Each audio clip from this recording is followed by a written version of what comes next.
मित्रांनो 3 इयर सीईटीचे जे कॅपचे ॲप्लिकेशन आहेत, उद्यापर्यंत तुम्ही फिल करू शकता. म्हणजे आज 17 तारीख आहे आणि 18 पर्यंत त्याची लास्ट डेट आहे. आणि 22 पर्यंत डॉक्युमेंटचं व्हेरिफिकेशन होणार आहे. त्यानंतर विद्यार्थी मित्रांनो साधारणतः 28-29 या तारखेला तुम्हाला कॅप राउंडमध्ये तुमचे जे ऑप्शन फॉर्म आहेत ते फिलअप करायचे असतील. तिथे तुम्हाला कॉलेजचे ऑप्शन्स द्यायचे असतील. तर आता हे कॉलेजचे ऑप्शन्स देताना आपल्याला कॉलेजेसचे कट ऑफ माहिती असणं महत्त्वाचं आहे. तर त्यासाठीच आजच्या व्हिडिओमध्ये आपण ILS लॉ कॉलेज पुणे या कॉलेजचा detail category wise cut off पाहणार आहे. हा व्हिडिओ पाहिल्यानंतर तुम्हाला एक अंदाज येईल तुमचे जे पर्सेंटाईल आहेत त्यानुसार तुम्हाला ILS लॉ कॉलेजमध्ये ॲडमिशन भेटेल का, या कॉलेजचा प्रेफरन्स तुम्ही द्यायला हवा का, या सर्व गोष्टी आजच्या व्हिडिओमधून क्लिअर होतील. तर हॅलो विद्यार्थी मित्रांनो, मी तुमचा एज्युकेटर अरविंद आणि तुमचं स्वागत आहे ग्लोबल ऑनलाईनमध्ये. मित्रांनो, हे ऑप्शन फॉर्म फिलअप करत असताना आपल्याला कॉलेजेसचे कट ऑफ माहिती असणं आवश्यक आहे आणि कुठल्या सिक्वेन्सने आपण ते ऑप्शन्स द्यायला पाहिजे ही सुद्धा गोष्ट आपल्याला माहिती असणं तेवढंच महत्त्वाचं आहे. तर त्यासाठीच ग्लोबल ऑनलाईनमध्ये आम्ही LLB ॲडमिशन काउन्सिलिंग सुरू केलेली आहे. याच्यामध्ये तुम्हाला 1-on-1 काउन्सिलर ॲक्सेस दिला जातो. आमचे जे काउन्सिलर आहेत ते तुमच्यासोबत तुमचे पर्सेंटाईल आणि तुम्हाला कुठले कॉलेजेस भेटू शकतात याच्यावरती डिस्कशन करतात. तसेच तुम्हाला कॅप राउंडच्या प्रत्येक स्टेपला गाईड करण्याचं काम सुद्धा या काउन्सिलिंगमध्ये केलं जातं. ऑप्शन फॉर्म फिलअप करत असताना एक्सपर्ट कॉलेज सिलेक्शन स्ट्रॅटेजी तुम्हाला दिली जाते. त्याच्यानंतर डॉक्युमेंटचं व्हेरिफिकेशन असेल, कट ऑफचं अनालिसिस असेल किंवा डायरेक्ट कॉलेज ॲडमिशन असेल, अशा सगळ्या गोष्टींमध्ये ग्लोबल ऑनलाईनच्या या ॲडमिशन काउन्सिलिंगमध्ये तुम्हाला गाईड केलं जातं. तर ही काउन्सिलिंग जॉईन करण्यासाठी स्क्रीनवरती दिलेल्या नंबरवरती कॉन्टॅक्ट करा आणि लवकरात लवकर ही काउन्सिलिंग जॉईन करून आपलं ॲडमिशनचं टेन्शन कमी करा. तर विद्यार्थी मित्रांनो, आपण आता ILS लॉ कॉलेजचा detail category wise cut off पाहूयात. सगळ्यात पहिले कॅटेगरी आहे DTVJ. तर याच्यामध्ये फिमेल कॅन्डिडेटसाठी 2025चा जो कट ऑफ होता तो 94.49 एवढा होता. तेच जर आपण DTVJ जनरलसाठी पाहिलं तर 93.18 एवढा कट ऑफ मागच्या वर्षी ILS लॉ कॉलेज पुणेसाठी होता. आता जर तुम्हाला या कट ऑफ पेक्षा जास्त मार्क्स असतील तर ऑब्विसली तुम्ही या कॉलेजला ॲडमिशन घेऊ शकता. मित्रांनो, त्यानंतर पुढची कॅटेगरी आहे NT1, that is NTB. NTB फिमेलसाठी मागच्या वर्षी ILS लॉ कॉलेजचा कट ऑफ 93.06 होता. तोच NT1 जनरलसाठी 95.49 एवढा कट ऑफ होता.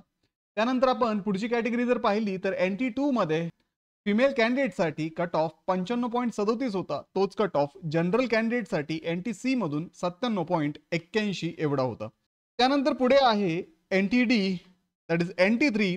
फिमेल कॅन्डिडेट जर असेल तर कट ऑफ फक्त 91 होता. तोच जनरल कॅन्डिडेटसाठी कट ऑफ हा 98 होता. एवढा डिफरन्स याच्यामध्ये आपल्याला कट ऑफमध्ये दिसतोय.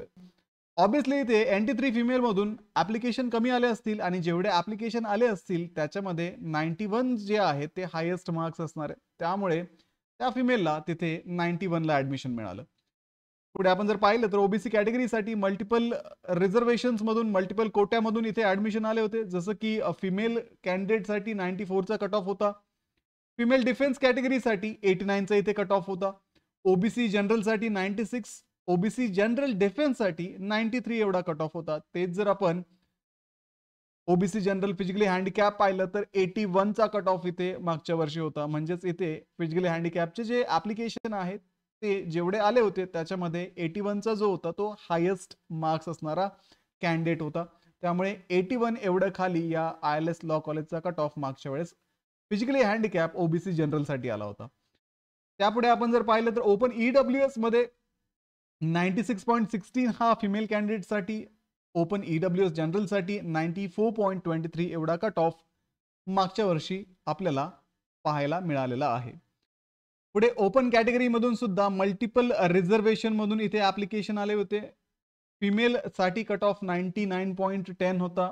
फिमेल डिफेन्ससाठी 89.95, फिमेल फिजिकली हँडिकॅप 85.23, ओपन जनरलसाठी 99.10, ऑलमोस्ट ओपन फिमेलसाठी एवढाच कट ऑफ होता. त्यानंतर ओपन जनरल डिफेन्स कॅटेगरीसाठी 98.33, ओपन जनरल ऑर्फन कॅटेगरीसाठी 42.23 एवढा कट ऑफ इथे होता. म्हणजे ऑर्फन ओपन जनरल कॅटेगरीमधून इथे ॲप्लिकेशन्स खूप कमी आले होते आणि जे आले होते त्याच्यामधून 42ला इथे ॲडमिशन कन्फर्म झालेलं आहे. ते जर आपण ओपन जनरल फिजिकली हँडिकॅपसाठी पाहिलं तर 77.39 एवढा कट ऑफ ILSचा मागच्या वर्षीचा आहे. पुढे मित्रांनो, एससी फिमेल कॅटेगरीसाठी 95.96 चा कट ऑफ आणि एससी जनरलसाठी 96.76 मागच्या वर्षी इथे आपल्याला दिसलेला आहे. पुढे एससी बीसी कॅटेगरीमध्ये जर आपण पाहिलं तर एसईबीसी फिमेलसाठी 92 आणि एसईबीसी जनरलसाठी 94 एवढा कट ऑफ ILS लॉ कॉलेजचा होता. एसटी फिमेलसाठी 79.27 आणि एसटी जनरलसाठी 77.89 एवढा कट ऑफ होता. तर याच्यामध्ये आपण जर ऑब्झर्व केलं तर एसटी कॅटेगरीचा कट ऑफ सगळ्यात कमी आहे. ओपन कॅटेगरीचा कट ऑफ इथे जास्त आहे. एससीचा पण कट ऑफ हाय आहे. त्यातल्या त्यात ऍडिशनल रिझर्वेशन्स जे आहेत जसं की डिफेन्स, ऑर्फन, फिजिकली हँडिकॅप इत्यादी कॅटेगरीचा जो कट ऑफ आहे तो त्यावेळेस येणाऱ्या ऍप्लिकेशन वरती फ्लक्च्युएट होण्याचे चान्सेस आहे. बट बाकीचे जे कट ऑफ आहेत ते कट ऑफ कंपॅरेटिव्हली स्टेबल असतील आणि यापेक्षा जर तुम्हाला जास्त मार्क्स असतील तर नक्कीच तुम्हाला ILS लॉ कॉलेज पुणे भेटू शकतं. ठीक आहे विद्यार्थी मित्रांनो. आणि जर तुम्ही महाराष्ट्रामधले इतर गव्हर्नमेंट किंवा प्रायव्हेट कॉलेज टार्गेट करत असाल त्यासाठी ग्लोबल ऑनलाईन मध्ये आम्ही ऍडमिशन काउन्सिलिंग सुरू केलेली आहे. याच्यामध्ये तुम्हाला कॅप राऊंडच्या प्रत्येक स्टेपवरती गाईड केलं जाईल. ऑप्शन फॉर्म फिलिंग करताना तुम्हाला एक्सपर्ट कॉलेज सिलेक्शन स्ट्रॅटेजी दिली जाईल. कट ऑफचं अनालिसिस करून तुम्हाला कुठले कुठले कॉलेजेस भेटू शकतात याच्यावरती गाईड केलं जाईल. डायरेक्ट कॉलेज ऍडमिशन असेल किंवा डॉक्युमेंट व्हेरिफिकेशन असेल अशा सगळ्या गोष्टींमध्ये ग्लोबल ऑनलाईनची जी काउन्सिलर टीम आहे तुम्हाला मदत करण्यासाठी सज्ज असणार आहे. तर काउन्सिलिंग जॉईन करण्यासाठी स्क्रीनवरती दिलेल्या नंबरवरती कॉन्टॅक्ट करा, व्हॉट्सअप करा आणि आपलं ऍडमिशनचं टेन्शन थोडं कमी करा. तर व्हिडिओला लाईक करा, तुमच्या मित्रांना हा व्हिडिओ शेअर करा, ग्लोबल ऑनलाईनला सबस्क्राईब करा. तुमचे जर काही प्रश्न असतील तर नक्कीच कमेंट करा. भेटूया पुढच्या व्हिडिओमध्ये. उद्या लास्ट डेट आहे, कॅपचे रजिस्ट्रेशन करून घ्या. थँक्यू.